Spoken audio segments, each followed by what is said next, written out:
জানিয়েছিল যে আওয়ামী লীগ সরকার পতনের পর প্রাণ রক্ষার্থে 626 জন তাদের কাছে আশ্রয় নিয়েছিল, অর্থাৎ সেনাবাহিনীর কাছে ক্যান্টনমেন্টে। তারা কে কোথায় এই নিয়ে বিস্তারিত খবর আর আমরা পাই নাই। আমরা আইএসপিআরকে আর জিজ্ঞেসও করতে পারি নাই যে ভাই 626 জনের তোমরা একটা তালিকা করছো কিনা, কোনোদিন আমাদেরকে দিবা কিনা, তাদের কয়জনকে তোমরা রাখছো, কয়জনকে ছাড়ছো। এইরকম আওয়ামী লীগ মন্ত্রী এমপিদের কেউ কারাগারে, এক দুজন জামিন পাইছেন, কারো হদিস নাই।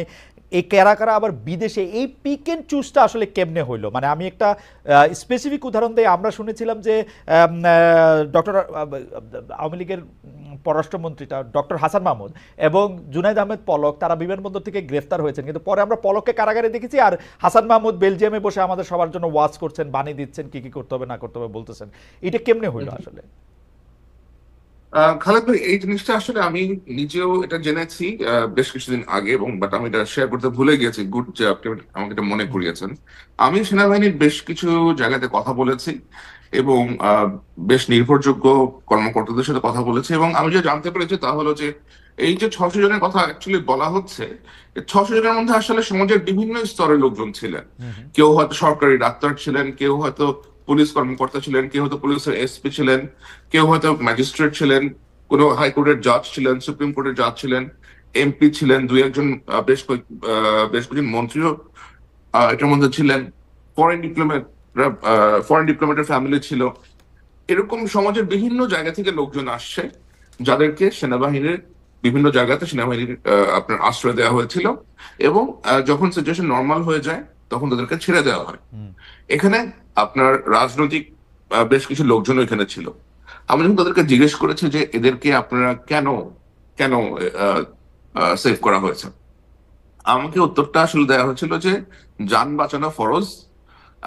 আমরা জানতাম যে যদি এই লোকগুলোকে ছেড়ে দেওয়া হয়, then they will be beaten to না ডেথ। আমি যান বাঁচানো তো মানে নিজেরটা বাঁচানো ফরজ। না, আরেকজনের যান বাঁচানোর ফরজ। আমাকে আমাকে আমাকে তারা তাহলে তো এটা আর বললো যুদ্ধই যে করতে আমরা পারবেন না আপনি। যে আপনি যদি আপনি একটা সোলজার, আপনি যদি আরেকজনের যান বাঁচানো ফরজ মনে করেন তাহলে কেমনি কি? এটা আমি মনে করি না। আমাকে এটা বলা হয়েছে যে ওকে। তারা ওদের প্রাণ রক্ষা করার জন্য এই কাজটা করেছেন, বাট এইটার সংখ্যা আসলে খুব বেশি না, এটার সংখ্যা খুব কম। কিন্তু আরেকটা জিনিস আমি আপনাকে বলি, যেটা আমি জেনেছি, যে শেখ হাসিনা যখন দেশ ছেড়ে চলে যান, উনি যে দেশ ছেড়ে চলে যাবেন এই জিনিসটা আসলে একেবারেই অপ্রত্যাশিত ছিল। এটা এবং এটা আগে থেকে কোন রকম পরিকল্পনা করা হয় নাই। সো উনি যখন দেশ ছেড়ে চলে যান, তখন আওয়ামী লীগের নেতৃত্বের বিভিন্ন লোকজন বিভিন্ন দিকে আপনার ছড়াছিটায় গেছেন।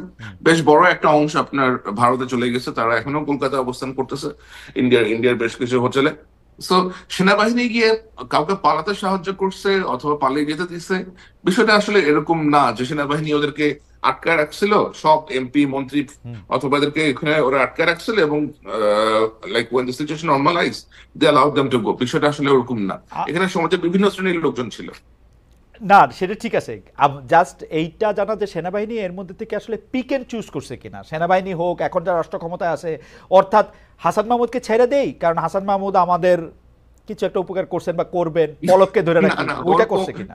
ওরকম কিছু হয়েছে বলে আমি শুনি নাই। যেটা হয়েছে যে যারা ক্যান্টনমেন্টে গেছেন, অ্যাপ্রোচ করছেন, হ্যাঁ ফর এক্সাম্পল আপনার আত্মীয় স্বজন আছে, আপনি হ্যাঁ হয়তো আর্মিতে চাকরি করেন, হ্যাঁ আপনি ধানমন্ডিতে থাকতেছেন, রাইট, আপনি ওখানে গেছেন যে আমাকে একটু শেল্টার দেন, আপনাদের এখানে আমাদের এখানে অনেক অ্যাটাক হচ্ছে, হ্যাঁ আপনি তাকে শেল্টার দিয়েছেন। সেটা ফাইন, এরকম আর আমাদের তো এরকম অনেকের আত্মীয় স্বজন থাকে আপনার ঢাকা শহরে। রাইট।